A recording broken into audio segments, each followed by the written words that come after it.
کہتا ہے کسی گاؤں میں ایک امیر آدمی نے نیا مکان بنایا اور وہاں آ کر رہنے لگا۔ یہ امیر آدمی کبھی کسی غریب کی مدد نہیں کرتا تھا، جبکہ اسی گاؤں میں کچھ دکاندار ایسے تھے جو امیر نہیں تھے، لیکن وہ لوگوں کی مدد کیا کرتے تھے۔ ایک کسائی تھا جو اکثر غریبوں کو مفت اور بہت عمدہ گوشت دے دیا کرتا۔ ایک راشن والا تھا جو ہر مہینے کچھ گھرانوں کو ان کے گھر تک مفت راشن پہنچاتا۔ ایک دودھ والا تھا جو بچوں والے گھروں میں مفت دودھ دیتا۔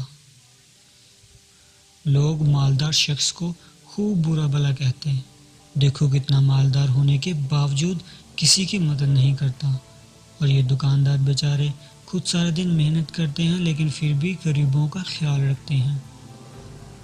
وقت یوں ہی گزرتا گیا اور سب نے مالدار آدمی سے ناطا توڑ لیا۔ جب اس مالدار آدمی کا انتقال ہوا تو گاؤں میں سے کوئی بھی اس کے جنازے پر شریک نہ ہوا۔ مالدار آدمی کی موت کے اگلے روز ایک غریب آدمی نے گوشت والے سے مفت گوشت مانگا تو اس نے دینے سے صاف انکار کر دیا۔ دودھ والے نے مفت دودھ دینے سے صاف انکار کر دیا اور راشن والے نے مفت راشن دینے سے صاف انکار کر دیا۔ پتہ ہے کیوں؟ ان سب کا ایک ہی جواب تھا،